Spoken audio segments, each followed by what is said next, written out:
Hey guys, how you doing? Um, Hope I'm audible here. I'm just gonna share my screen. Um, Lou, can you confirm if you can see my screen here?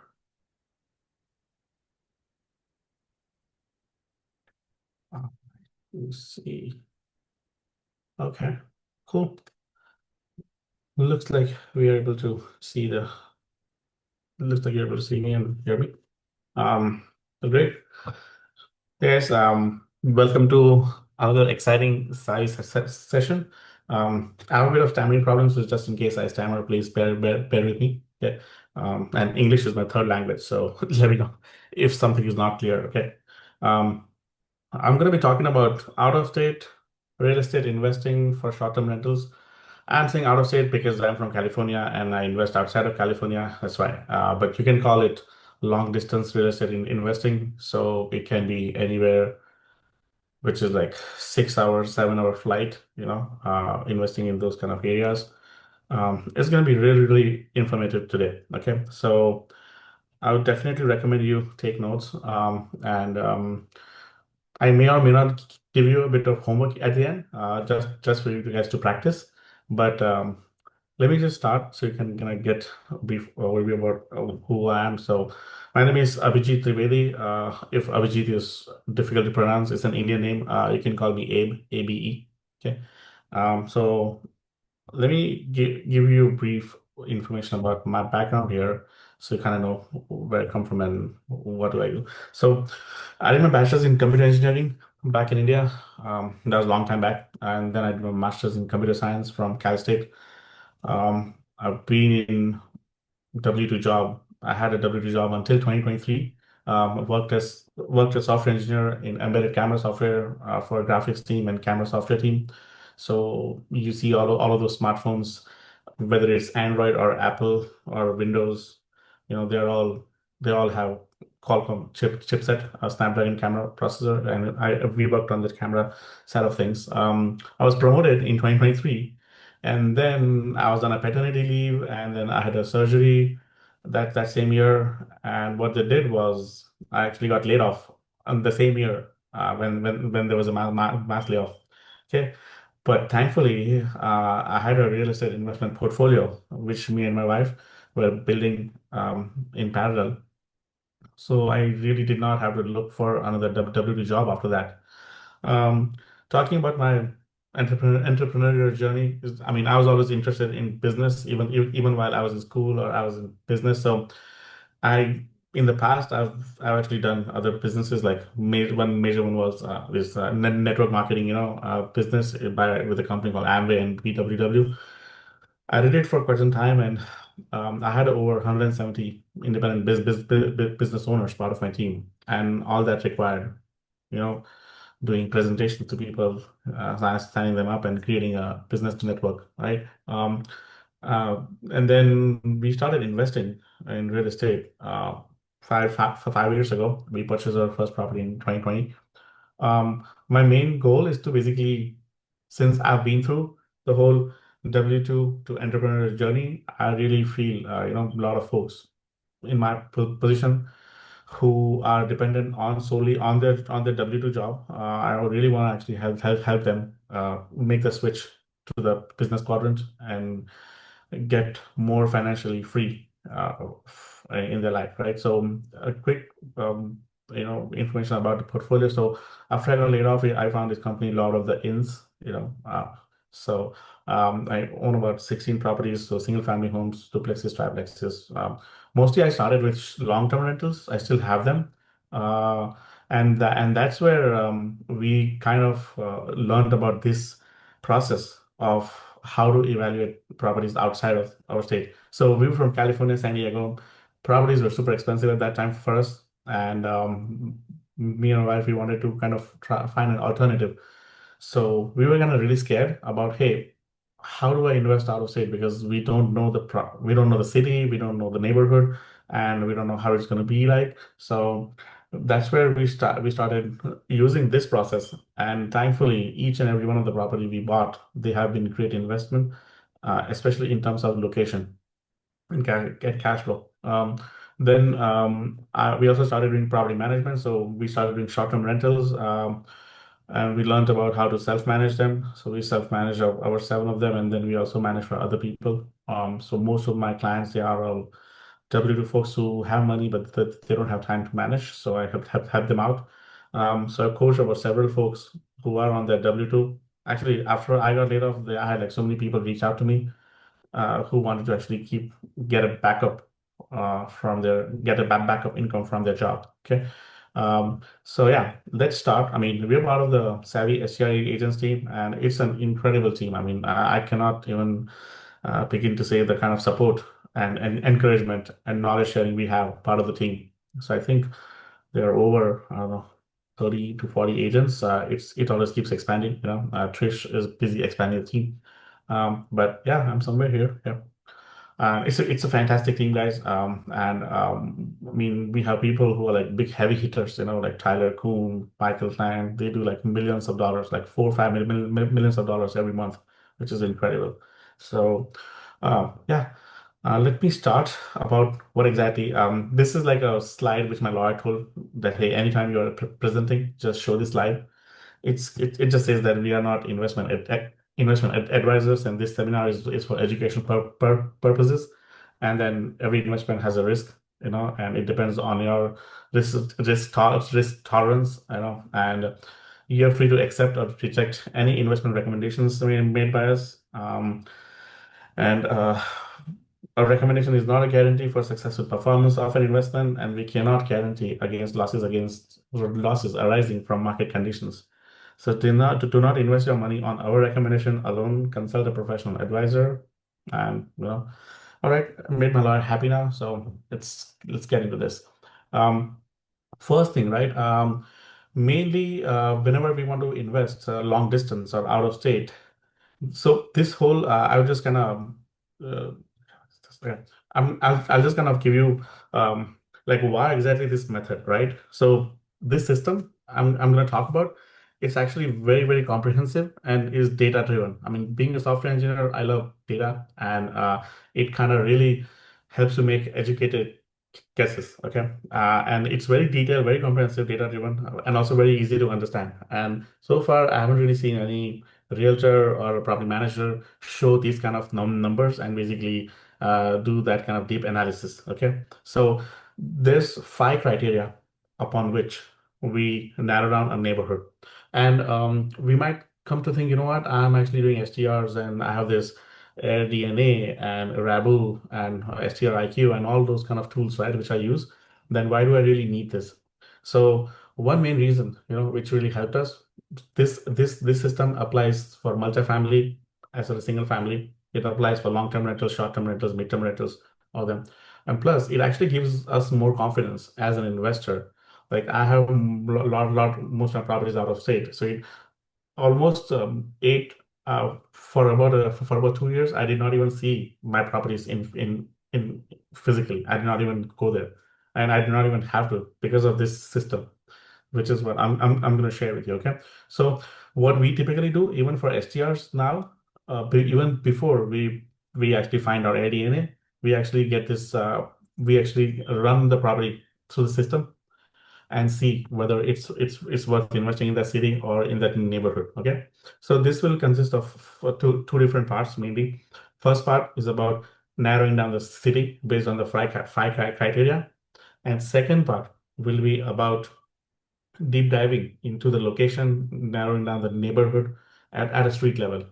Because where we invest in Indy, like there is a single street, right side will be A neighborhood, left side might be C neighborhood or D neighborhood, and it has like within the same zip code. So if you just go by whatever a realtor tells you, or like even if you go there, you may not really identify what exact class of neighborhood that particular house is unless you do a deep dive. Yeah. So first thing, we call it like real focus. This is actually taught by one of our mentors when I was doing some multifamily, classes. So first thing is that, okay, this I'm gonna actually show you where we get all this as well. Okay, so first thing is, first driver for any city is population growth. Okay, whether the population of that city is declining or growing.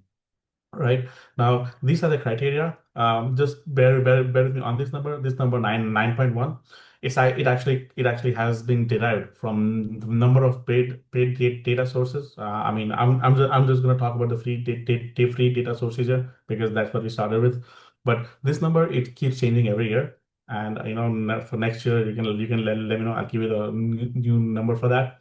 Right. So if you have a city which is between 250K to 1 million in population, then if that city's population hasn't grown by 9.1 or more, then that's not a good city to invest in. Okay. Now, let me kind of show you where do we actually get that data. So what you do is that you go to Google. I actually now down the city called Columbus, Ohio. So you just go in Google and type Columbus population, right? And then it will give you this kind of a graph. I've actually selected this because it's very interesting in terms of showing data. Like it shows me data of three cities, right? Columbus, Cleveland, and Cincinnati. Now you see this graph for Cincinnati and Cleveland, it's actually kind of declining from 2000 all the way to now. But you see Columbus, Ohio population, it has been increasing. Now let's see what's the percentage, increase. So for that, I have this spreadsheet here, and I can actually give you like a we can actually send you this spreadsheet at the end. So it has this all five numbers here. Okay, is it stuck? No. Okay. So all of these, I'm going to talk about it soon. But let's say, what like no, we'll start with Columbus. There are actually several cities here, and it has all the formula and everything here. Okay, in this sheet.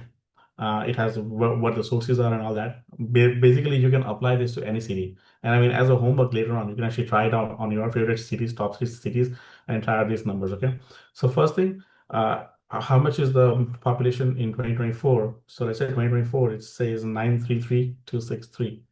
Okay. So I just mentioned 933,263. Okay. Um, and let me see if it should actually turn green. Looks like I deleted the whole thing. And in 2000, or what was the number it wanted in 2013? So last 10 years, 2013 was 827,994. 827,994, right? So now, okay, probably I deleted the formula too. Let me get the formula here. And it can tell us, right? So see, this formula is population growth. So D3 divided by C3 minus 1. Okay. So the population growth here in Columbus, Ohio was 12.7. Now, what was it? What was our recommended formula here? It was let me see here, 9.1, right? So that's 12.7. So that is actually quite better than our number here, right? So it's 9.1 and we got 12.7, right? So basically you would have seen that the cell actually turned green because it has actually exceeded that value, right? Now, uh, for large population, for large metro cities, so basically, like, well, let me see here, it's San Diego, then, Atlanta, Phoenix and all that. You want to look at 6% growth because it's for a large city beyond 1 million, that's the number. And for smaller cities where the population is actually less than 250K, so there we have higher risk, and there we need a higher population growth so that it can just justify the risk for the investment. Okay, so that's the number here, and we're gonna share this slide with you. Sure. Now, second criteria we look at is median household income. Okay, so we have seen that the higher the income, the higher the property values, and higher the growth, right? So what we actually look for is that whether we had a minimum growth of 52.7% of income growth between 2000 to 2023. I mean, we're in 2025, but why 2023? Because this website which we use is like free numbers. That website, it actually only has data until 2023. And it is very comparable because with 1 year, it's not going to skew the graph too much. Okay. So what we do is that we go to citydata.com. So I think I have it open here. ct-data.com. In this website, this is okay. In this website, you can type in the city name, yeah, state. So then it will actually populate data about the city. And this is like very, very, I mean, you extremely useful information. There's so much data, it's not very user-friendly website. It's a free one, and you see like a lot of ads and stuff, but this one has really incredible information. Okay, so now it actually has about like the demographics and everything. Um, Here is the median household income, right? So it tells you that the median household income was 37,897 in 2000.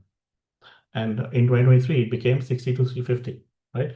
So what we would do is that we'll actually put this number in our comparables map. I think I should just go to the other. hmm, Okay, maybe I should just open this one because I filled the information. So this 37,897, right? And okay, and this one 62,350. Um, let me write down here 62,350. This was about the one. 62,350 and 37,897. And let me get the formula here. I'll just copy the formula.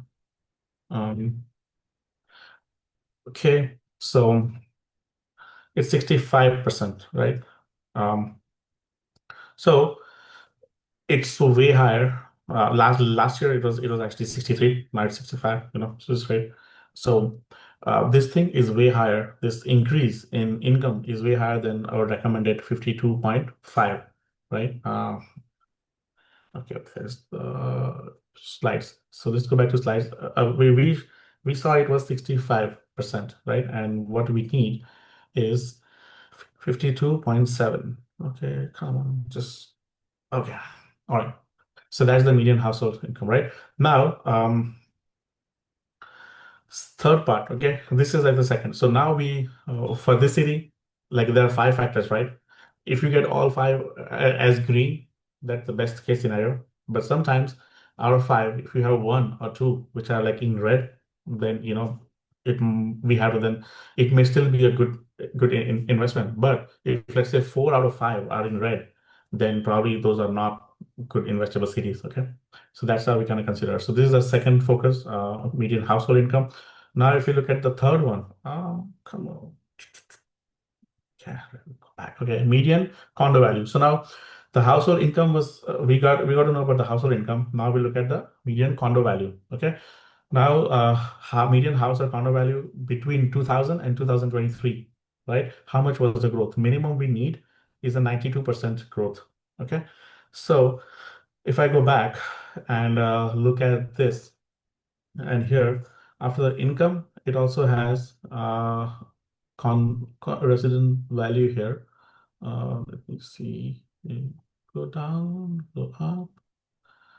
Okay, median house account value. Okay, so in 2000 it was 99,100. Let me actually get that formula first, so it's much more easier. Yeah, copy this formula on an empty slot, and so that it's makes much more available. So currently it will show divide by zero because the data is empty. And now we want the condo value, so which was $99,100 for house value. And now in 2023, it's 265,800. Okay. And if you put it here, so it should show green, right? So now it's green. We needed 92%, which was minimum 90%. This is 168. So we got three greens already here, right? Population growth, income growth, and house value growth, right? So now we are actually going in a good direction here. Now let's go to the fourth one. Fourth one, yeah, to full screen.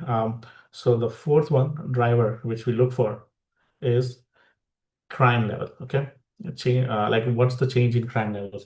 Now, I mean, we sometimes, due to social media, we sometimes feel that crime is increasing and stuff, but it actually has decreased in a lot of cities.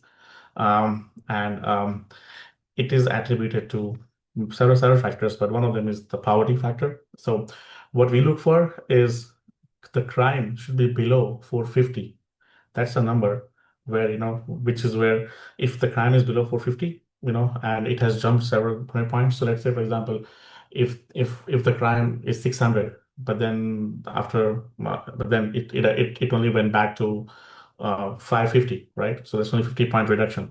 So that's not like too much, but if it has fallen down to several hundred levels and it has gone below 450, then that's the number we want to take a look. Now, even for crime, we actually look at this city data itself. It has it has like the data here. Now, I'll have to probably zoom out a little bit for this, but let me see. So it actually has numbers from, like, it has different categories: murders, rapes, robberies, assaults, burglaries, and all that. We don't care about each of these number. What we care about is this index, right? So in here in 2010, this one was 582, right? And now, if we go all the way to 2023, from 582, it has gone down to 326, right? So that is way below 450. So let me see. It has gone 326, and what was it earlier? Earlier it was 582, right? So this is something really it's much better, and it has gotten much safer now. So the number of points, let me actually copy the formula so you kind of see how many points it went down. um, so it went down by 256 points, which is fantastic, right? Not just like 50, 60 points, but so that's a significant decrease in last 15 years. Okay, now, I mean, being a data scientist, or as people who actually look into the numbers, they have a very non PC opinion, like they call that crime is correlated to poverty. So basically, like, you see places like Malibu has much lower crime than Southeast Detroit, right? So with Columbus, as and when the inflation, income is growing, inflation is growing, so it actually has less and less number of poor people there, so it's actually decreasing the amount of crime there, and that's why the overall index you see is actually gone down. Right now, these are the four factors, and it has gone green on all four of them. Now, the last one, which we see, is real focus. But by the way, all of these numbers, they were quite a bit different after COVID. So in 2023, and so they were actually a little bit different in terms of delta and stuff. So now the numbers are like stabilizing a lot. And we're gonna look at the job growth. So for job growth, let me go back to my presentation. There is a different website called Department of Numbers, which we look for. Okay, here. Um, yeah, 12 month. We look at 12 months of job growth, right? Now, I think last year it was 4.5. Now for 2025, it's 2.5%. So this is what we look for. Now there are several cities which will have more than that. There are several cities which are less than that. Okay, and we also have to think, like, we have to look at the cities where, is the city just having one single economy, like, one trick pony, uh, then those are the kind of cities which we might have to avoid. So I'll talk about those cities too, but let's first go remember the number 2.5. Okay, so let's go to Department of Numbers job growth. Okay. Now, if you look over here, these are all free numbers which you can get. I'll click on here. This is the 1 year CS percentage change is what we're interested in. So if you click on once, it has all these cities which has negative job growth. Okay. Um, so it has gone down. And then there are these cities, like, if you do it again, it's actually gone up, right? So these are the cities. What we needed was 2.5. Let's see where Columbus, Ohio is. So Columbus has only 0.89. So it has like slower job growth. think few years ago it had around 3 or 4%. Now it has gone lower, right?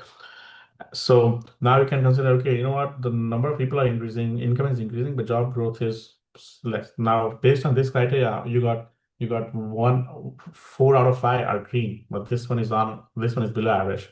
So then you can consider, okay, what do you want to do? Like it is still an investable market, but this is just one factor which is not good. Now, there are other cities. If you see, actually looked at three other cities. So I'm gonna be like two cities. I'm gonna warn you about, which is Odisha, Texas, and Midland, Texas. Let's see. So Odisha, Texas, right?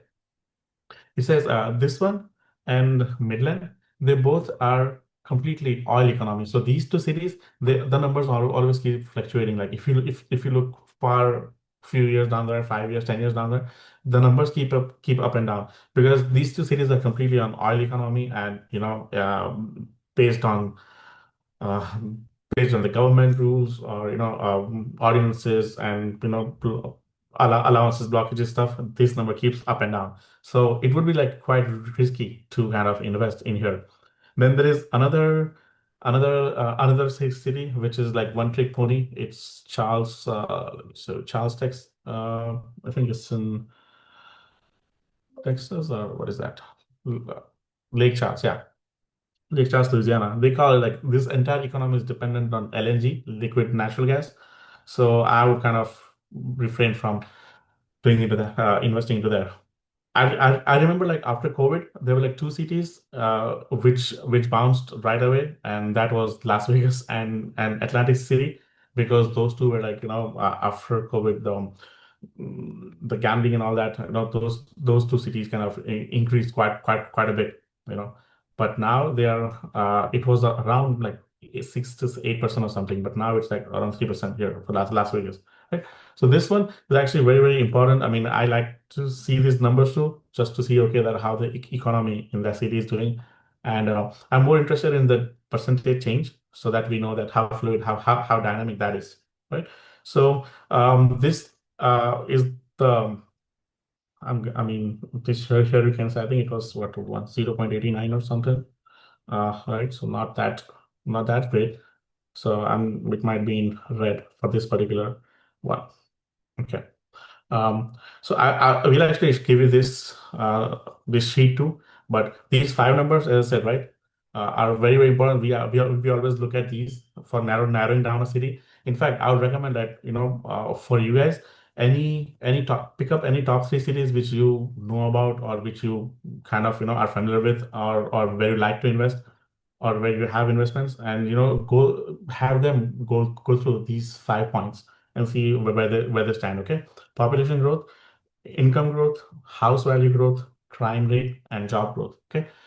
Now let's switch gears and go to like the next part. I don't know if anyone has any questions on it, but okay.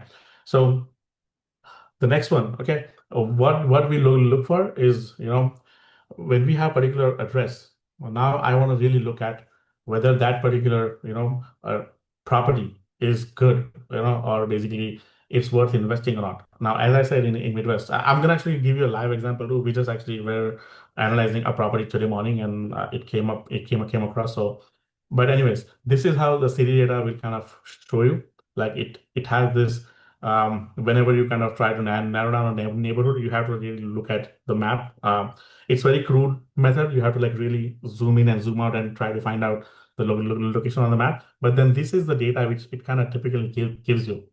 And what I really look for, like, no, we just had like one of the properties here. So it's like, okay, 110K is the median household income, which is much higher than what Indianapolis has, and the median house value was also like pretty high. So that's how we were able to like find out um, that this particular property might be good. Let me actually, give you a live example. Okay, so this was like one of the properties which we're looking at today. It's Brendan Rich on ADN number. It really good gave like good numbers here, but I don't know how it's going to be in terms of location, right? So what I always do typically is that okay, I go there and then look at the map. I try to kind of narrow down where this property is. So if I zoom out, it's somewhere near Brendan Wood and Brendan Ridge. Okay. And just remember this weird shape here. Like it's kind of around this because in city data, it does not allow you to enter address directly. So let's say I went to city data, I type in the city, Indianapolis. Okay. And here, when I go up, okay, I'm trying to scroll up. It's super slow right now. Okay, let's go here. So what I would typically then do is I try to find out where this property is located. Okay. Now there's a lot of colors. It actually has like a lot of color coded methods here. So what I typically do is from here find zip code. So what's the zip code here? I'll say 46226. Okay, let me shut this down. So see free website, this is always irritating. 46226. Let's see if we get this right now in here. CC Brendanwood is what we saw earlier. Now, the settings here, and what I typically do is that I'll just like, I mean, here if you actually put it 100% opaque, this is what it typically shows, right? Now, with city data, the darker the color, it means that the better the area. Like it has higher income, higher condo values, and then as it goes lighter and lighter, it actually kind of the area becomes rough and lower in neighborhood value, lower in income. So with this one, we can also like find out path of progress through this website. Okay. Now for now, I'm gonna actually remove the colors so that I can see the street names. So I just opacity 0 so that I can see the street here. And now I zoom in and now you see we actually looked at, okay, so let me a little bit zoom in here. We looked at this, um, this is the shape which we are looking for. I'll show you here. So this property is here. This is a rectangle and this is like a weird shape here. So I actually found that here, come on. Let me zoom out a little bit, and then I show this is the shape, right? And the property is here. So when I click here, this is the kind of map it gives me. Now I turn on all the colors here, and when I click on it, it will tell me, um, okay, this is the, it will tell me the income here. Okay, so here is the property. It tells me the median household income is 107K, which is great. And then I look at the number of like population is 1238, and it has more number of family than non-family, right? If I actually just go to the area besides it, it's in the same zip code, same 46226. But if I go there, it has less population. The household income is 35K. Earlier, you see, this one had 107K. And right in the same neighborhood, it is 35K. It's almost like, one third of their income. Plus, it has extremely low number of family households, and it's mostly non-family, right? Now, the condo value is also higher in this one. So now, if I look at this particular zip code and if I talk to any realtor or whoever, nobody will be able to tell me that, hey, you know what, this is in that ugly part of the town. Or let's say I want to look at it myself instead of lying down there, then I can clearly say, hey, you know what, if across this street on the right side of this street is like a neighborhood and on the left side is the neighborhood, right? So if my property falls under this, I would not consider buying it. But with this one, I can. So this is how we were able to confidently analyze a lot of properties and also figure out whether the investment is worth making or not. I mean, this income itself, like median household income itself, is like almost three times than this part. Okay, and the median household income for Indy is 66K. So the one which we are looking at it is 107, right? Which is almost 40% more than the median one. And this is actually almost less, 50% less than the median. Okay. So yeah, this is what we actually look at. And I think I'm kind of done with this. If anybody has any questions, feel free to let me know.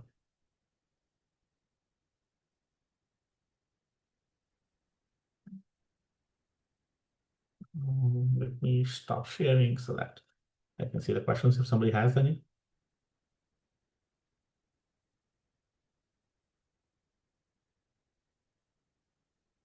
Yes, I'll share the spreadsheet.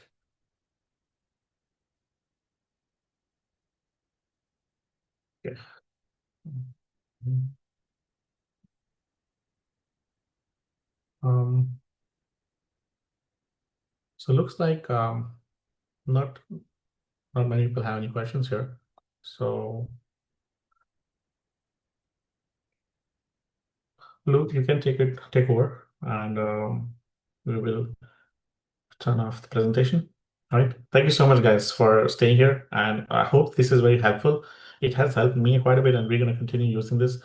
For next year, if anybody needs the data, feel free to email me, and then I can actually share the updated spreadsheet for next year. Okay? Yeah, thanks so much. Bye.